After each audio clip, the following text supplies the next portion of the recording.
Ah, ya que se me olvidó. ¿Qué hacer eso? Bueno, nos vamos al fin. Pero no lo hemos comprado. Sí, pero ¿por qué se termina? Pero lo mal que vos ¿eh? ¿Qué más? Vamos a pedazo de pizza.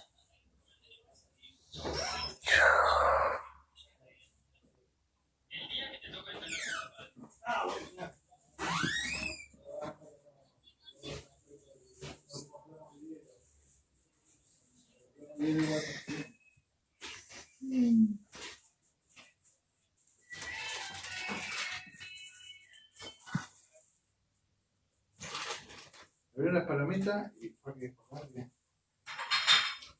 Mamá dijo, vení a probarlas, que son dulces. ¿Ah? Mamá dijo, vení a probarlas, que son dulces. Claro. No, a mí no me gustan las dulces.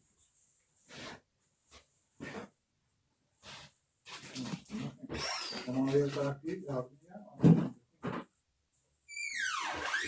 ¡Oh, eso! ¡Toma, mía! A lo mejor la saben como el cura. Lo voy a grabar. Sí, claro.